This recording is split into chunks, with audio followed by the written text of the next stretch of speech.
Will those in favor? 13 months into Syria's bloody conflict, the UN Security Council unanimously passed its first resolution dealing with the crisis.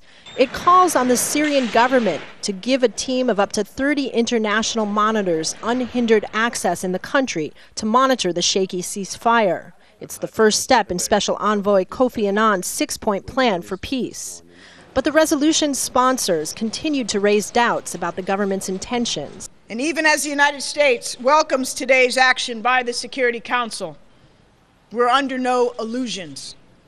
Just this morning, Syrian forces resumed their brutal shelling of homes and opened fire on mourners in Aleppo, raising renewed doubts about the sincerity of the regime's commitment to a ceasefire.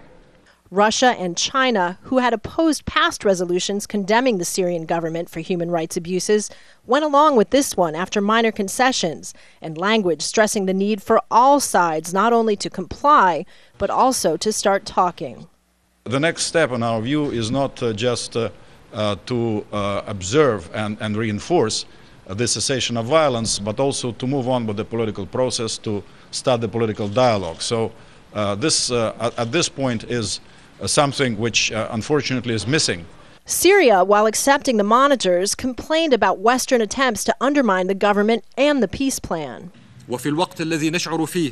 While we feel that this resolution was not balanced, Syria affirms that it is in its interest to guarantee the return of security and stability to the country.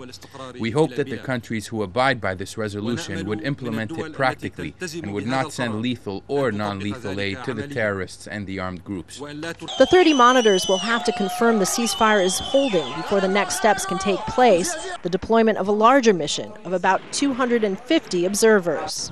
The full monitoring mission won't be deployed until the Secretary General can get an agreement on its parameters from the Syrian government. And then the Security Council will have to approve the mission's mandate. That will require this rare moment of council unity to continue. Kristen, Saloomey, Al Jazeera, the United Nations.